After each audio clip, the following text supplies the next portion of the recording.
Bienvenidos a estas jornadas de poesía que estamos organizando el Café Cósmico y la editorial Cuadernos del Laberinto.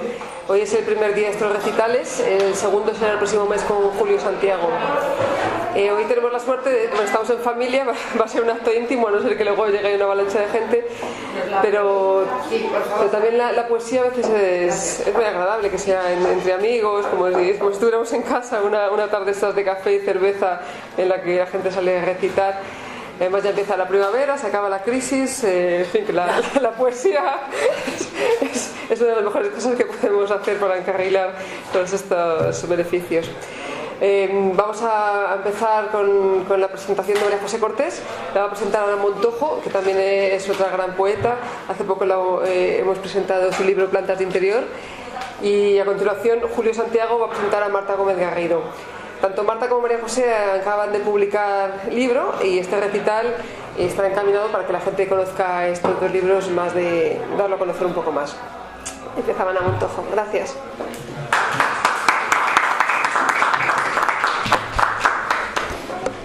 ¿El móvil es de alguien? Es grabadora. Ah, es grabadora. Pues buenas tardes. Perdonad mi voz, que ya de por sí es suficientemente aguardentosa y tabáquica, pero encima tengo un trancazo de mucho cuidado. A ver, estoy muy contenta de presentar a mi amiga y compañera de letras, María José Cortés. Os puedo decir que María José es doctora en Filología Hispánica por la Universidad Complutense y especialista en la narrativa de Carmen Martín Gaite, a la que ha dedicado su tesis doctoral, La búsqueda de interlocutor en la narrativa de Carmen Martín Gaite, y ella se dedica a la docencia. Pero aquí estamos para hablar de María José Cortés en su faceta de poeta, que la llevó a ser finalista del prestigioso Premio Adonais de Poesía en los años 1998, 2000 y 2001. Por 3 veces dio en el poste, pero no entró. En el año 2003 fue incluida en la antología de poesía de mujeres de Torremozas, Voces Nuevas. En 2008 publicó el poemario Palabras derramadas en la editorial Vitruvio. También tenemos textos poéticos suyos en distintas publicaciones, como Nayagua y La bolsa de pipas, a cuyo número 79 pertenece el delicioso poema en prosa Lubetia, que podemos leer en este libro. En 2012 participa en la antología Enésima hoja, en 2013 en Atlas Poético Viajeras del siglo XXI y en 2014 en Amor, Poesía amorosa contemporánea, todas ellas con Cuadernos del Laberinto. Y también con Cuadernos acaba de publicar este precioso libro que hoy presentamos, Cicatrices de asfalto. No es fácil definir la poesía de María José, pues si bien es una poesía intimista y de introspección, porque como ella dice, hay verbos que solo se conjugan en primera persona, no deja de observar toda la emoción que se agazapa a su alrededor, en cada rincón de la ciudad. Y así descubre, por ejemplo, el dolor, ese verbo apátrida que le clava su R por la espalda, o la soledad, que comienza en una cafetería y se refleja en los labios de un mimo. Es una poesía básicamente urbana, pues hasta sus árboles son árboles de ciudad que sobreviven en el asfalto y en la que los elementos de la ciudad interaccionan entre sí. Hay árboles como estatuas y museos llenos de hojas, dice ella. María José nos habla de las calles que pisamos cada día y también eso contribuye a que su poesía nos resulte tan cercana. Nos enseña las pizzerías, las manchas de café, los autobuses cargados de madrugada y ese miedo urbano que se introduce entre las sillas y extiende sus raíces por la noche. Nos muestra el rastro humano que queda en los vasos vacíos y, en palabras suyas, en los besos que se intercambian en el borde de una taza, en el silencio que quedó en las copas. Es una poesía, en fin, que nace de la observación del entorno de nuestra autora, pero pasando su mirada por el filtro de la emoción, descriptiva y lírica al mismo tiempo.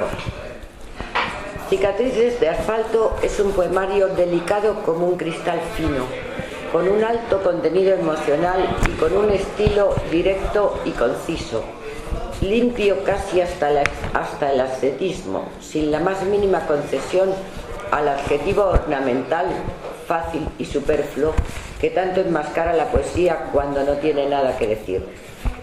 No es el caso de María José. Su poesía está cargada de contenido y va directa al sentimiento, tanto en lo que dice como en lo que no dice, porque también está llena de silencios elocuentes, de pausas calladas que transmiten al lector un sinfín de sensaciones y que le dejan el regusto agridulce de la melancolía. Paseando por sus páginas, uno se mete en la piel de la autora, recorre con ella algunos lugares de Madrid, Buen Suceso, Calle de Princesa, Plaza de Oriente, Conde Duque, Las Cavas Alta y Baja, y se conmueve al reconocer en los versos, su propio desasosiego más íntimo. Podría seguir hablando de este libro, de su exquisita sensibilidad, del enigmático lirismo que atesora en cada verso, pero no lo voy a hacer, porque es mejor que lo leáis y os dejéis envolver por esa atmósfera especial de duermevela, de realidad y sueño que nos propone María José. Y porque es mejor que la escuchemos a ella, que escuchemos los poemas en su voz, porque además María José es una poeta que sabe leer sus versos mejor que nadie. Vamos a escuchar. Agradecerte, Ana, tu generosa presentación, y además has hablado sin que nos hayamos puesto de acuerdo de poemas y de versos que son mis favoritos. Gracias. Y gracias a todos por estar aquí hoy. Voy a empezar recitando un poema que habla de esas calles que señala Ana, Conde Duque. Ahora entiendo las manos que sostienen las esquinas, el puente entre los dedos, los zapatos tras la marquesina. Entiendo ahora.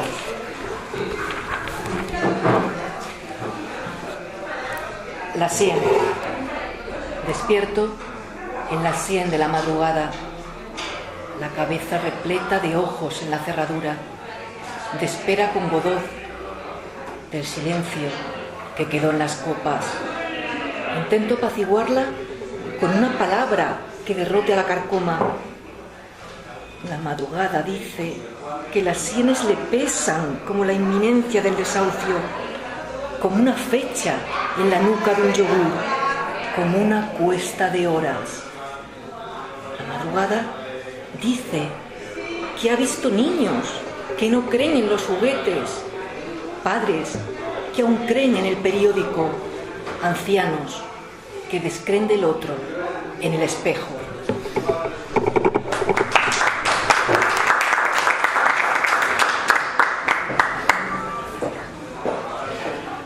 Hola, buenas tardes. Yo soy Julio Santiago, soy el encargado de presentar esta noche a Marta Gómez Garrido, con el libro que nos trae, que se titula Cartas de Sal. Yo cuando comencé a leer este libro empecé a vislumbrar la dualidad que existía entre la sal que da la vida, es decir, esa sal, ese matiz salado que da el buen sabor a las comidas, o esa sal, ese sodio que es necesario para que los seres vivos, tanto del reino vegetal como animal, puedan vivir. Y también todos ustedes saben que la abundante sal mata el sabor y la abundante sal mata la vida. De hecho, es la forma, cuando hay una malformación genética, es la forma que se tiene de abordar dentro del campo sanitario, inyectando dentro del útero materno un contenido de suero alto en sodio. Yo creo que en este poemario está reflejado, y yo creo que en toda la obra de Marta, precisamente esos matices de sal que dan la vida y esa sal que da la muerte. Cuando yo empezaba a leer este poemario Cartas de Sal, me estaba dando cuenta de que de pronto la poeta se ha desnudado. Yo le decía antes que esto podría ser perfectamente una película o una obra de teatro. La poeta practica un desnudo integral delante de un espejo y es a ella misma a quien se escribe. Es a ella misma viéndose cómo se ha transformado en el pasado, cómo se transforma en el pasado, en el presente, y qué transformación quiere en el futuro cuando se escribe a ella misma esas cartas de sal, ¿no? Con poca o mucha sal en función de la vida o la muerte. Y yo creo que este poemario, y yo creo que toda su obra, es un acto de autorreflexión, o como diría Sigmund Freud, es un ejercicio de autopsicoanálisis, donde uno se pregunta por las personas del pasado, uno se pregunta por las emociones que le han generado, uno valora lo positivo o negativo que le ha ocurrido en la vida para hacer balance y para conseguir un futuro mucho más idóneo, ¿no? Mucho más lleno de felicidad, tanto de la propia como de la ajena. Y para nada estoy de acuerdo con esa crítica que a veces suscita Marta, que ella es una poeta triste, melancólica. Yo creo que todo lo contrario, yo creo que es una denunciadora de la tristeza. Yo creo que es una mujer que denuncia la injusticia. Yo creo que en este poemario hay una crítica brutal a nivel social, político, religioso, cultural, y que ella lo que intenta es resurgir de toda esa podredumbre que se ha instalado a su alrededor. Y yo creo que ella va buscando siempre la luz. Por tanto, para mí, Cartas de sal no deja de ser un ejercicio de optimismo. Y ella habla mucho de, bueno, no sé, si a mí hace poco una persona me preguntaba qué era lo más importante de la vida para mí. Yo creo que lo más importante de la vida para mí, partiendo de que vivimos en el primer mundo, que nuestras necesidades están cubiertas, que no pasamos un hambre real, yo creo que para mí lo más importante es la libertad de expresión. Y yo creo que ese es el ejercicio que hace Marta a lo largo de toda su obra. Se le nota obviamente que es una profesional de la palabra, porque ella estudió literatura, se le nota que es una profesional también de la imagen y de la información, porque ella estudió periodismo, y ella, yo creo de una forma inconsciente o consciente, crea unos fotogramas evolutivos donde tiende al rechazo de esa que recuerda en el espejo que fue y se reafirma en quién es para ser alguien mejor. Y lo mismo hace con todos sus fantasmas que giran alrededor. Por tanto, esta tarde, señoras, señores, les presento a una poeta vitalista, a una poeta reflexiva, a una poeta que nace del autopsicoanálisis. Con todos ustedes, Marta Gómez Garrido.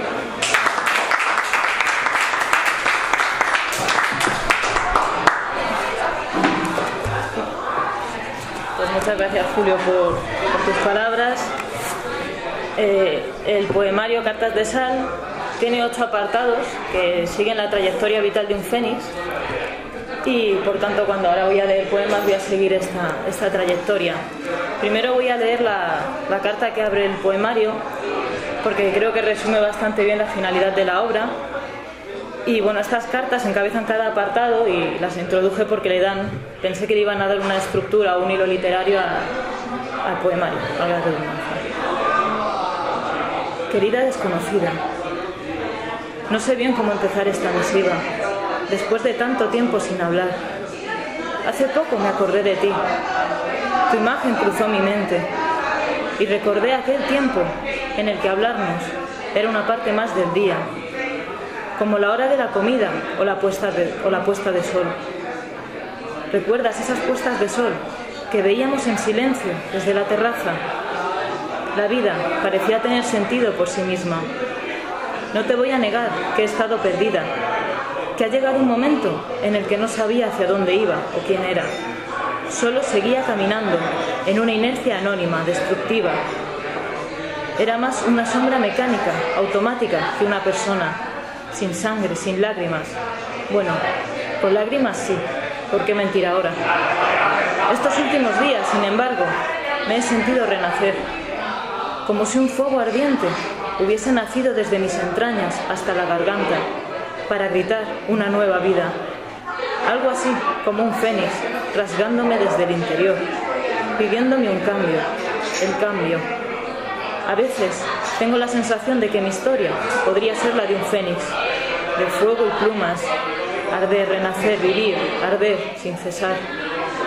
Una noche soñé que nadaba en un canal, en una gran ciudad, llena de gente y de polución. El agua estaba sucia, tenía restos de ramas y patos que se apartaban a mi paso. Sin embargo, no sabía mal, sola agua dulce salvaje. Cuando llegaba al final del canal, subía una rampa de cemento a buen ritmo, descalza. Al llegar arriba, estaba en un paseo lleno de viandantes ocupados, grises, ajenos a mi esfuerzo. Entonces echaba a correr, en sentido contrario, reuniendo todas mis fuerzas, como si aquel fuera mi último esfuerzo. Mientras mis músculos se tensaban, nerviosos, empecé a cantar a voz en grito una canción, Santa Cruz de Super Submarina. Al despertar, tuve claro que debía poner freno a la caída y me agarré a una pluma, de las que escriben las historias con tinta, aunque bien servirían también para volar, porque tú y yo volábamos, ¿verdad? Por eso estoy hoy aquí, escribiéndote. Todavía es pronto para explicarte qué ha pasado en este tiempo, pero cuando encuentre las palabras que formen mi historia, te volveré a escribir. Serán pequeñas piezas de un puzzle sin forma, sin aristas, solo formado por estos garabatos que tú y yo comprendemos. Estas palabras tan nuestras. Y voy a leeros también un poema de la primera sección del libro, que se llama Pequeños Pasos. Esta sección está formada por poemas cortos, porque aprovechando el término pequeños, que serían los primeros pasos, son poemitas cortos. Este se llama La Palabra.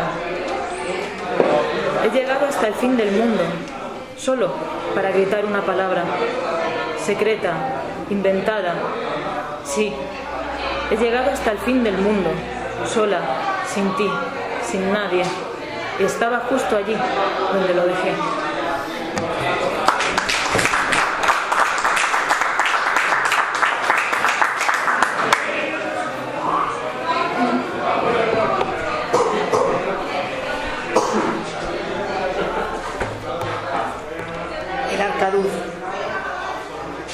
Si el arcaduz pudiera dormir, ordenar las vísceras de mi bolso, crecer hacia el día.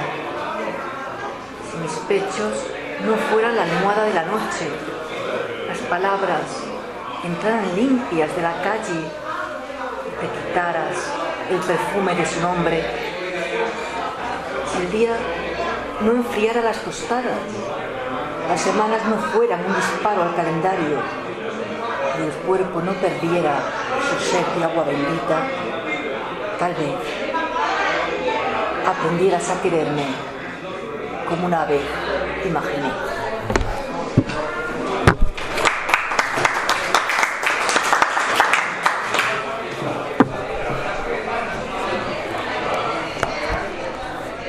La segunda sección del poemario, el segundo apartado, se llama Cantos y son poemas sobre la propia actividad poética, sobre la voz no solo del autor quizás, sino la voz que todos podemos tener.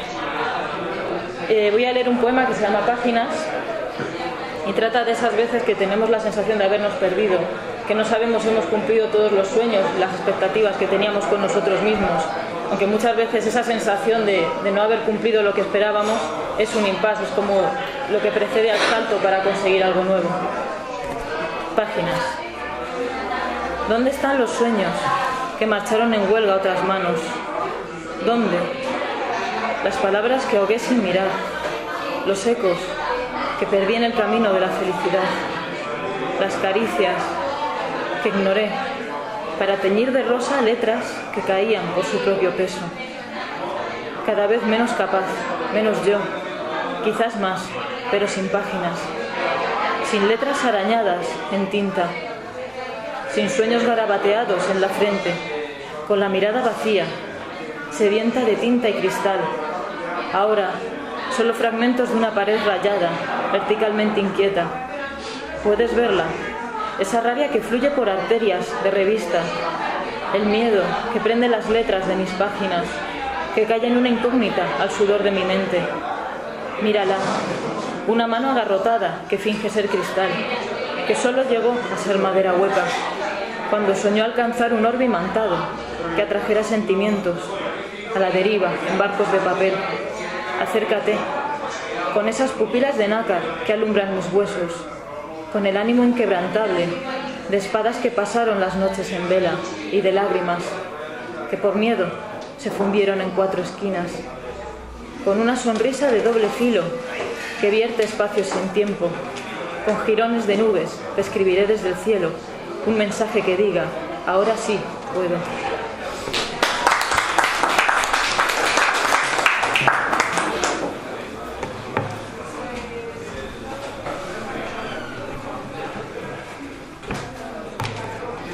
La habitación. En la habitación cabe el tiempo, un montón para los días, para los libros, para el insomnio. En la habitación que me contiene con sus paredes color de útero, el patio se transubstancia en cicatriz, en el eco de tu nombre, en un ladrido.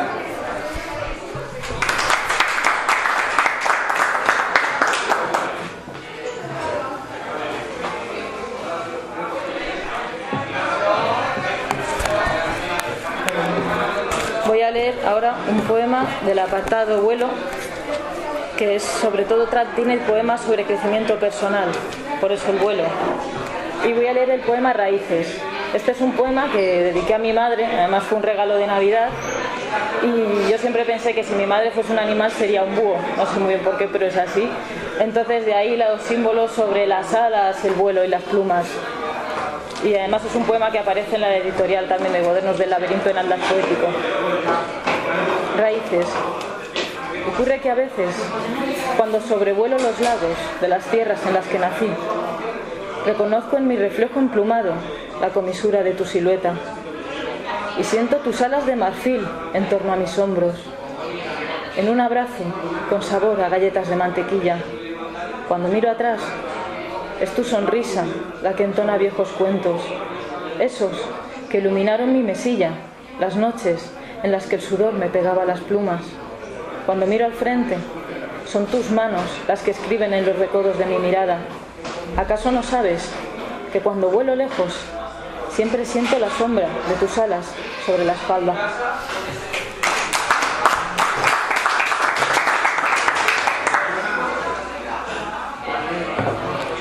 Este poema ha hecho referencia a Elena Montojo, que voy a recitar ahora.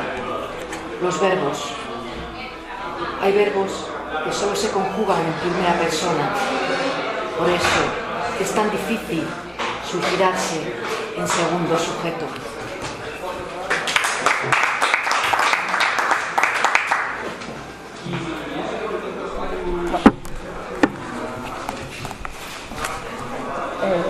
Yo ahora llego al apartado de lucha. El tema, bueno, pues el título está claro, ¿no? ¿De qué va? Son poemas sobre todo con trasfondo social, de crítica.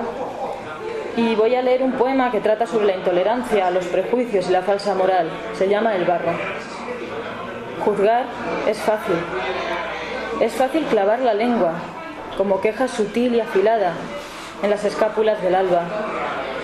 Es fácil empujar sobre el barro los sueños de los niños que un día nos precedieron. Mi reflejo en el cristal escupe lágrimas de deseo sobre vuestra moral de porcelana. Las venas del futuro se han rasgado sobre el iris de vuestras mentiras, porque juzgar es fácil y seguir es un reto de noches y días bajo la mirada atenta de las sombras.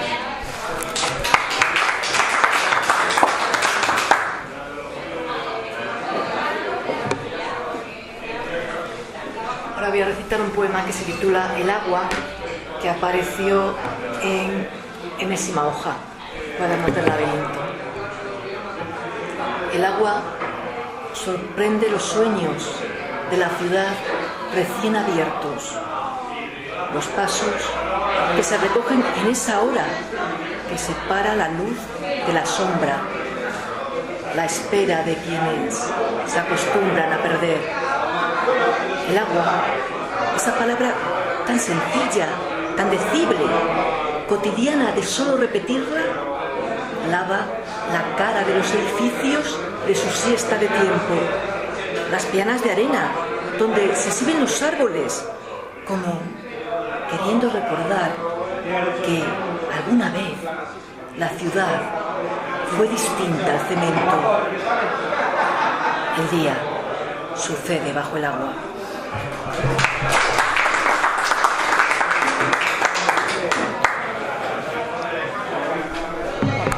Y llegamos al amor, que bueno, este no necesita explicación. Son poemas sobre amor. Y voy a leer uno que está incluido en la antología de amor, también de Cuadernos del Laberinto, y además lo presentamos hace muy poco.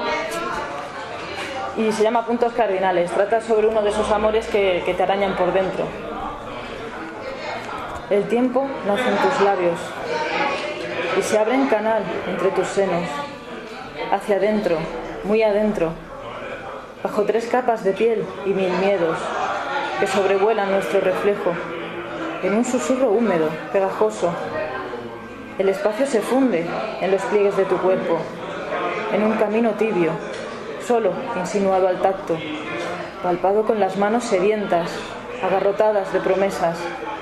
Mis pasos se arrugan cuando te giras, se quiebran todas las esquinas, en un laberinto sin murallas, sin diques de papel desechable, porque cuando te giras, te los llevas todos los puntos cardinales de mis sueños.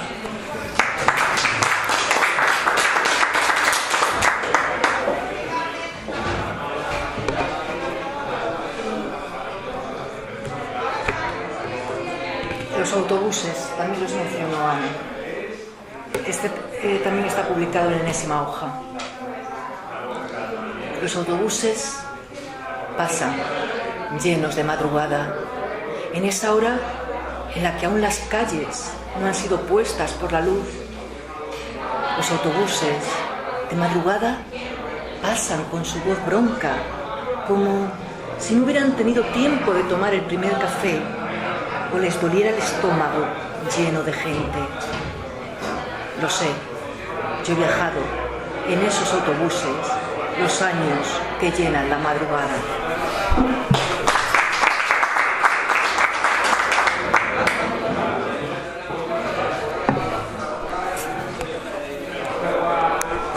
Ahora llegamos al apartado del crepúsculo. Ya es un apartado en el que hay nostalgia, hay sufrimiento, pero todavía no llegamos al ocaso. Digamos que es el preludio del fuego. Para entender un poco mejor cómo es, voy a leer la carta que precede a los poemas. Querida desconocida, ¿qué sientes cuando sabes que se acerca la noche y solo puedes esperarla? Es más o menos igual que cuando te duelen los huesos y reconoces que se acerca la lluvia o el frío más desalentador. El cambio. Me atemorizan los cambios, pero también son una promesa, un escalofrío en el tiempo. Aún no ardes, pero sientes bullir las entrañas, agolparse la sangre en las venas, en un grito rojo que muerde la garganta.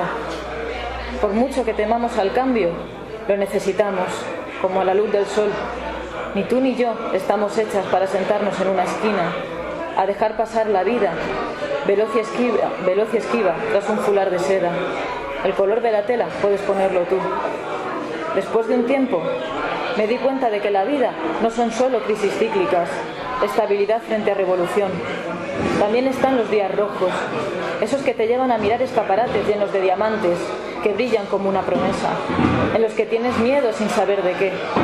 Esos días son el preludio del cambio. Tiemblas, pero aún es pronto para ver el humo del fuego, aunque ya lo sabes, siempre llega.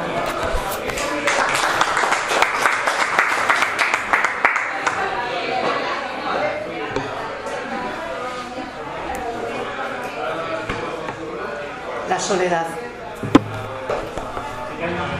Se necesita aprender soledad para poder amar sin inflexiones, para cruzar el daltonismo del semáforo, para mirar los labios de un mimo. La soledad puede aprenderse en muchos sitios. Comienza en una cafetería.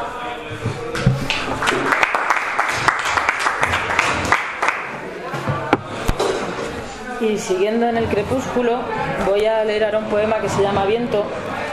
Refleja un momento de angustia es por la noche, porque las noches cuando estamos mal es el momento, incluso estando bien, parece que por la noche todo se vuelve oscuro, que tiene sentido que sea por la noche cuando se vuelva oscuro.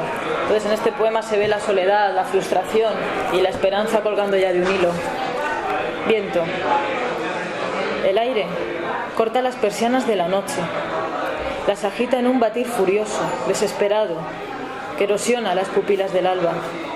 Durante las noches de mi otoño he visto pájaros ciegos surcar los cristales de las ventanas que oculto al viento, y una figura triste, sombra pausada, que se despide cada puesta de sol, con lágrimas resbalando de los puños cerrados. Todo empieza al anochecer. Siento susurros de papel escapando de las comisuras cerradas de mis labios, si es que aún me pertenecen. La boca, clausurada por un escalofrío de soledad. Si hay un cuerpo a mi lado, despojo de convenciones que se funden en las sábanas. Si olvido su nombre, la oscuridad me devuelve sus aristas sangrantes. Cuerpo estático, cuerpo roto, que gime en un silencio incómodo. No admito sueños, ni vagabundas esperanzas de deseos prohibidos. No admito tu canto, ni ríos que emanen de tu risa vibrante. Solo quiero el calor de tu cuerpo en mi crepúsculo, y tu mirada espejo para creerte mía. Las noches se sueñan a sí mismas, en una sucesión de horas que devoran pequeños niños de madera, de sueños que suenan a hueco. Me sueño a mí misma en un espejo caduco, rajado por una fecha en la esquina superior del párpado.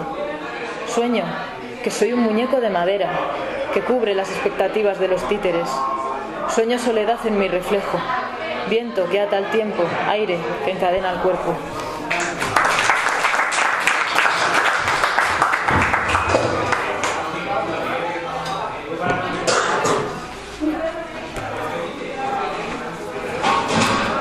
Apología. Habría que hacer una apología de los gestos sencillos, de los que se dejan ir a lo ancho de las horas. He matado una araña sin vuelo. Me despierta un minuto al tocarme. Publico un poema, olvido los versos. Recibo una carta, sabe mi nombre, le cuento las sílabas. Doblo las cosas que nunca te digo, sacudes reproches, me pongo el silencio.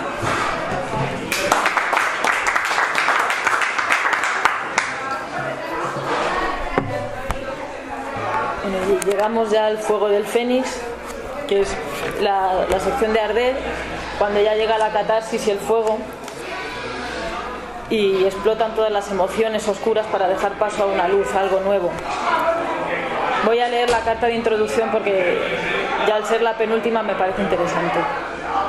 Querida desconocida, ha llegado el momento de hacer frente a las llamas. Es imposible no correr cuando el humo ya se arrastra por tus pulmones.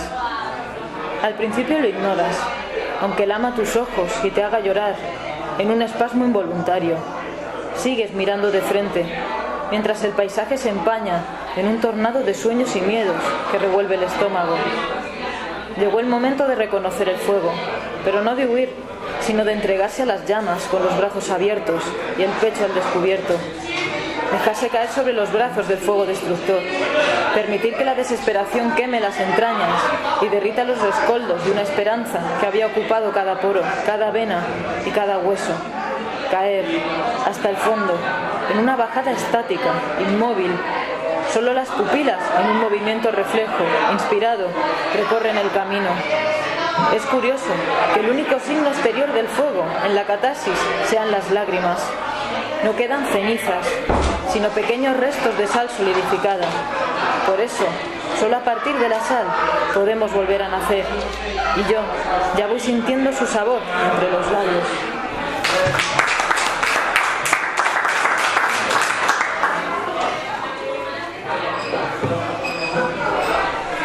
El escenario de este poemario, como señaló Ana, es la ciudad.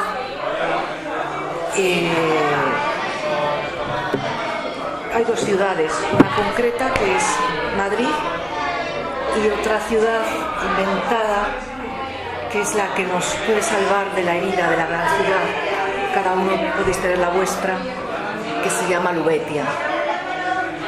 No he salido de esta ciudad de agua, que de día es una fuente seca.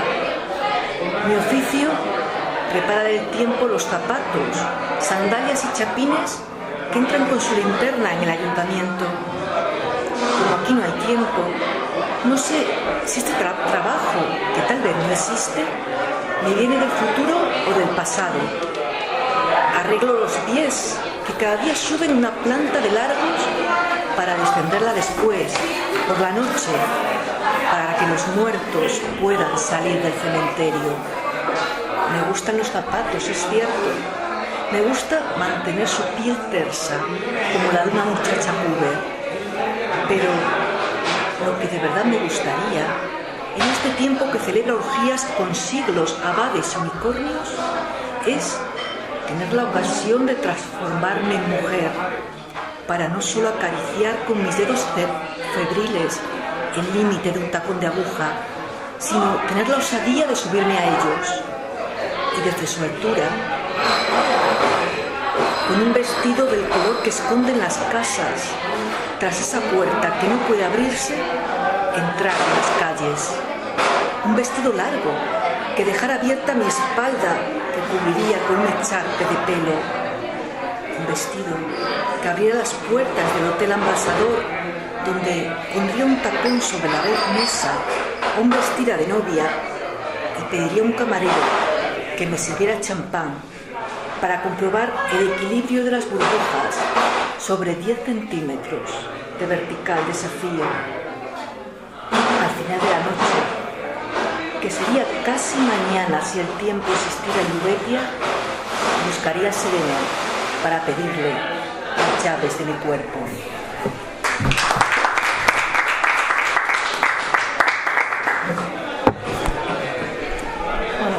Ahora voy a leer un poema de la sección de fuego. Está en la noche como el del crepúsculo, pero en este caso ya es más extremo porque ya aparecen lágrimas y muerte.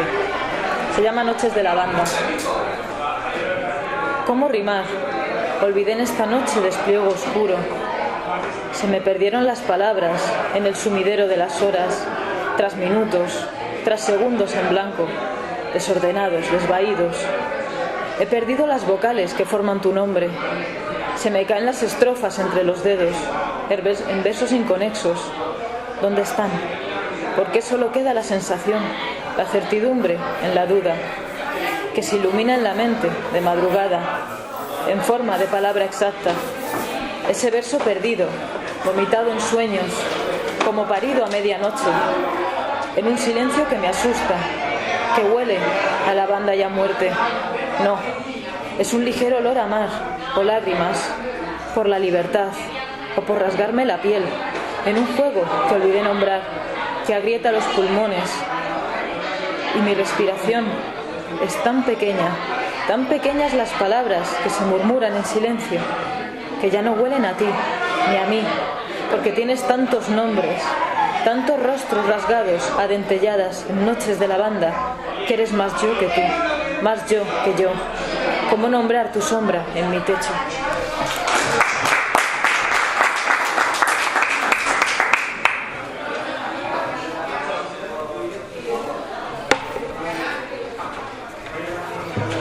El espejo.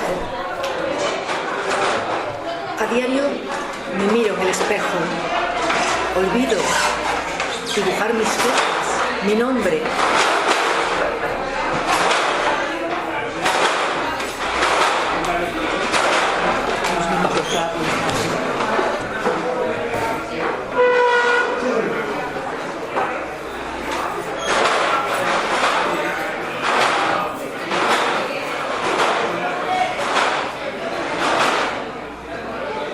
Empiezo de nuevo. El espejo. A diario me miro en el espejo. Olvido dibujar mi nombre, mis cejas, tomar el pulso en mis pupilas. A diario me miro en el espejo. No siempre me conozco en esa mujer que tiene frío en las mañanas porque se quedó leyendo tarde. En esa mujer asediada por la sombra en la penúltima hora de la noche, en esta mujer. A diario me miro en el espejo. Tendré que aprender a hacerle un guiño, por si acaso.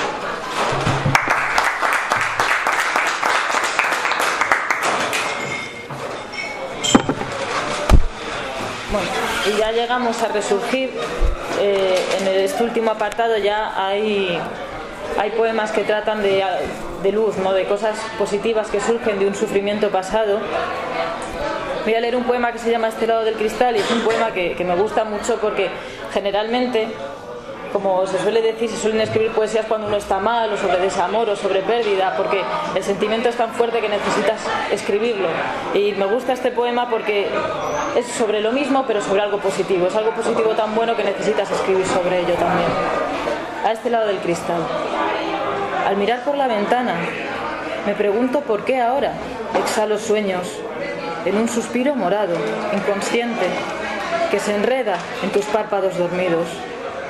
Si el mundo no ha cambiado, ¿por qué brota tinta de mis manos sedientas y se enquista tu voz en mi garganta, en un mordisco que sabe a miedo y vida, vida y miedo en el temblor de tu cuerpo desnudo? ¿Cómo mirar sus pasos, apagados, rasgados en tiza, cuando los tuyos caminan por mis venas, en sutiles trazos de largas plumas, que aún huelen a cenizas y sal?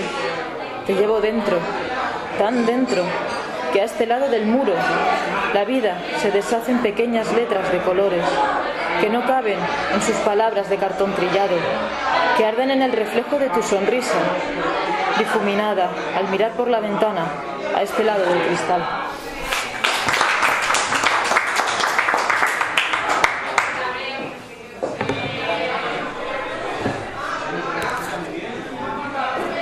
El silencio.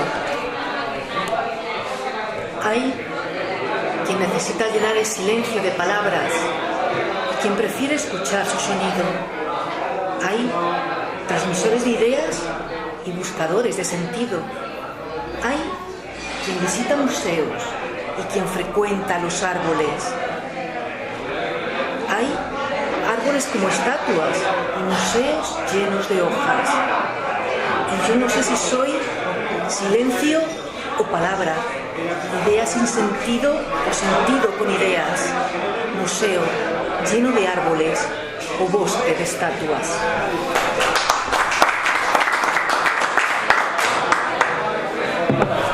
Y para acabar, voy a leer el último poema del libro.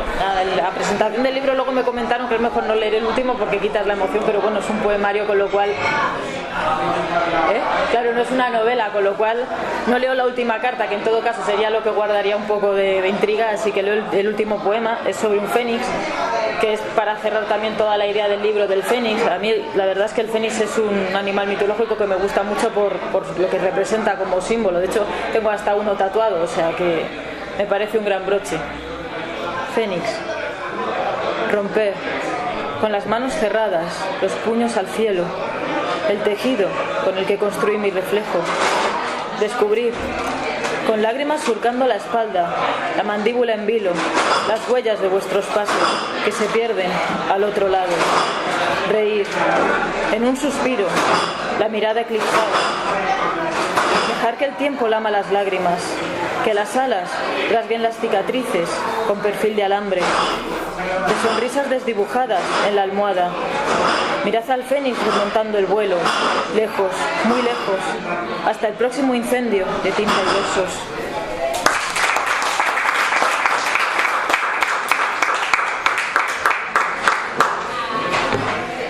Yo también voy a leer el último poema de este poemario, que como bien dice Marta, no pasa nada porque no es una novela.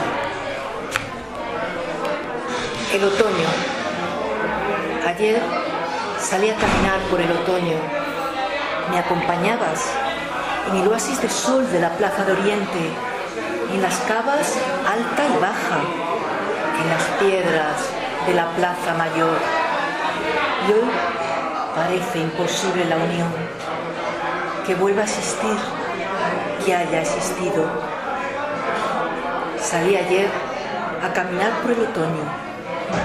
Me acompañabas, Plaza de Oriente, Ópera, Cavas baja y alta, los soportales de la Plaza Mayor. Y solo queda hoy el vaciado de mis manos, como si no hubiera visto el oro de los árboles besando las aceras y la sangre de la tarde volviendo a las raíces.